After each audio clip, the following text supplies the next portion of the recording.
लोग ईस्टर्न अरुणाचल प्रदेश के pharmacy operators और बेसिकली ओनर्स हैं। आज हम लोग तेजू में आए हैं। Zonal licensing authority, drug control administration, जो कि फार्मेसी का जो ओवरऑल लाइसेंसेस वगैरह जहाँ से इश्यू होता है, और प्लस ओवरऑल जो भी केमिस्ट और ड्रगिस्ट बेसिकली जो भी मेडिसिन वगैरह जो मैनेज करता है वो पर्टिकुलर डिपार्टमेंट, उनको मिलने के लिए हम आए थे यहाँ पे।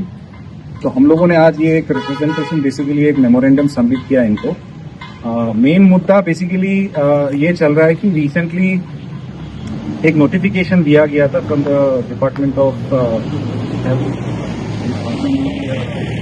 अरुणाचल में जितने भी फार्मेसीज हैं, जो फार्मासिस्ट बैठ के फार्मेसी चलाता है, तो यहाँ बहुत सारे फार्मासिस्ट हैं अरुणाचल में। I think more than 4-5,000 pharmacies हैं, जहाँ पे जो फार्मासिस्ट बैठ के मेडिसिन डिस्पेंस करता है वो अरुणाचल के भी फार्मासिस्ट हैं और नहीं तो बाहर के भी हैं। बट रिसेंट नोटिफिकेशन में ये अगस्त 2025 में इशू किया गया था, जिसमें ये बोला गया है कि pharmacist Arunachal Pradesh pharmacy council में रजिस्टर्ड होना है और वही फार्मासिस्ट को फार्मेसी में बैठना है मेडिसिन डिस्पेंस करने के लिए। तो अरुणाचल में एज वी नो इतने अरुणाचल प्रदेश फार्मेसी काउंसिल में इतने फार्मासिस्ट है नहीं, जिसको हम लोग अप्रोच करके बेसिकली हमारे फार्मेसी में बैठने के लिए उनको अप्रोच करें। सप्लाई डिमांड गैप है। आई थिंक करीबन 300-400 अनएम्प्लॉयड फार्मासिस्ट हैं अरुणाचल प्रदेश फार्मेसी काउंसिल का रजिस्टर्ड फार्मासिस्ट। तो वो एक गैप होने के वजह से क्या हो रहा है कि हमारे जितने भी ईस्टर्न अरुणाचल के फार्मासिस्ट हैं उनको अभी फार्मासिस्ट नहीं मिल रहा है, जिस वजह से ड्रग लाइसेंस रिन्यूअल नहीं हो रहा है। ड्रग लाइसेंस मतलब जो फार्मेसी चलाने के लिए जो लाइसेंस लगता है, तो वो नहीं मिल रहा है। और सेकेंडली ये भी नोटिफिकेशन में बताया गया है कि जो भी फार्मासिस्ट आउटसाइड अरुणाचल वाले हैं, असम का हो सकता है, बंगाल, बिहार, कहीं का भी हो सकता है, उनको भी अपना जो है registration Arunachal Pradesh pharmacy council में करना है। तो करेंटली अभी चैलेंजेस यही चल रहा है कि एक तरह की वो ट्रांसफर लोग करने में अरुणाचल में हिचक रहे हैं। जो भी फार्मासिस्ट का लाइसेंस हम लोग बेसिकली ईस्टर्न अरुणाचल में लाइसेंस लेके जो चला रहे हैं, और जो फार्मासिस्ट बेसिकली हमसे जुड़ा हुआ है आउटसाइड अरुणाचल का, तो वो रिलक्टेंट है यहाँ पे अरुणाचल में आके रजिस्ट्रेशन करने के लिए फार्मेसी काउंसिल में। और साथ ही साथ अरुणाचल में जैसे मैंने पहले बताया कि अनएम्प्लॉयड फार्मासिस्ट लोग काफी कम है, बिकॉज ऑफ विच प्रॉब्लम ये हो रहा है कि अभी टू गेट अ फार्मासिस्ट जो नहीं मिल रहा है, एंड बिकॉज ऑफ विच जैसे मैंने पहले बताया कि रिन्यूअल के लिए प्रॉब्लम हो रहा है, प्लस वो ट्रांसफर करने के लिए भी प्रॉब्लम हो रहा है। तो इसीलिए हम लोगों ने पूरा ईस्टर्न अरुणाचल प्रदेश के जितने भी फार्मेसी ओनर्स और ऑपरेटर्स हैं एक मेमोरेंडम सबमिट किया, जिसमें डिटेली हम लोगों ने अपना जो भी ग्रीवांस है वो मेंशन करके जोनल लाइसेंसिंग अथॉरिटी और ड्रग कंट्रोल ऑफिसर को तेजू में आज सबमिट किया है। और डिटेल डिस्कशन भी हुआ है, लगभग 2 घंटे का डिस्कशन हुआ है। तो आई थिंक मार्च एंड या अप्रैल में बोल रहे हैं कि स्टेट लेवल एक मीटिंग होगा, जिसमें जितने भी स्टेक होल्डर्स हैं, हेल्थ सर्विसेज से लेके केमिस्ट एंड ड्रगिस्ट जितने भी हैं अरुणाचल के, प्लस अनएम्प्लॉयड फार्मासिस्ट जो भी अरुणाचल के हैं, प्लस एडमिनिस्ट्रेटिव डिपार्टमेंट से मिलते हुए ये एक ज्वाइंट मीटिंग होगा, जिसमें ये बताया जाएगा कि गोइंग फॉरवर्ड क्या डिसीजन होगा। बट यस, ये प्रॉब्लम्स जो करेंटली हम लोग फेस कर रहे हैं, अगर फार्मासिस्ट हमें नहीं मिलेगा as per the notification of the health department, तब हम लोगों को फार्मेसी बंद करना पड़ेगा। और अगर हम लोग फार्मेसी बंद करते हैं तो ऑब्वियसली हमारे जितने भी लोग हैं, हमारे पब्लिक पेशेंट्स, वो लोग सफर करेंगे।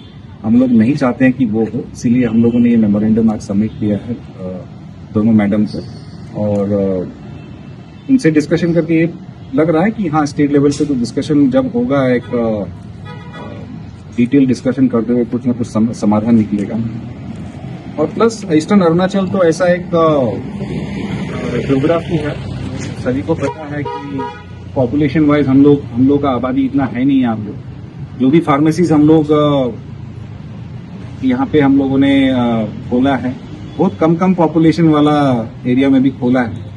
खर्चा काफी ज्यादा है, रेंटल से लेके स्टाफ सैलरी से लेके trade licence, drug licence fee, logistics cost and so many other cost. Fix cost काफी ज्यादा है, वेरिएबल कॉस्ट भी काफी ज्यादा है।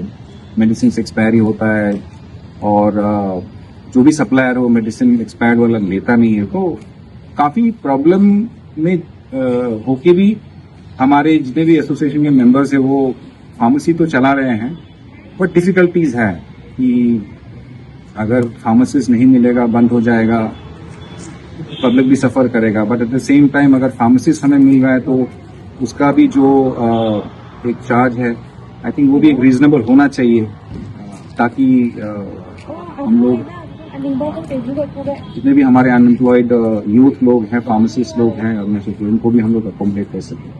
बट वहाँ पे भी गैप है, जो आस्क है बेसिकली वो भी काफी ज्यादा है। सो दैट इज वाई जो भी पेन पॉइंट्स है उसको लेके आज केजी में डिस्कशन हुआ है जनरल लाइसेंसिंग अथॉरिटी के ऑफिस में। आशा करते हैं कि उसमें कुछ समाधान निकलेगा और हमारा जो मेन मोटो है लोगों को सेवा करना, लोगों को बीमारी से मुक्त करने में हम लोग हेल्प करना है और सही मेडिसिन, क्वालिटी मेडिसिन देना है।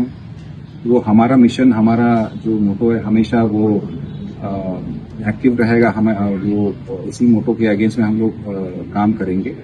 बट साथ ही साथ हम लोग जो भी कंसर्न अथॉरिटीज है उनसे भी हम लोग वो सपोर्ट चाहेंगे, ताकि हम लोग सीमलेसली जो भी मैनेज कर पाएं और लोगों को सेवा कर पाए।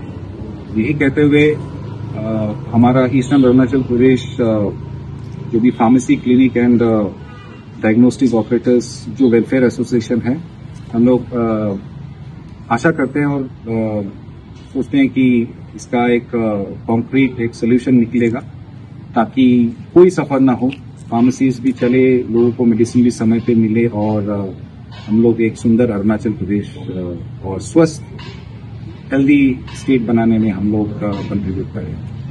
धन्यवाद।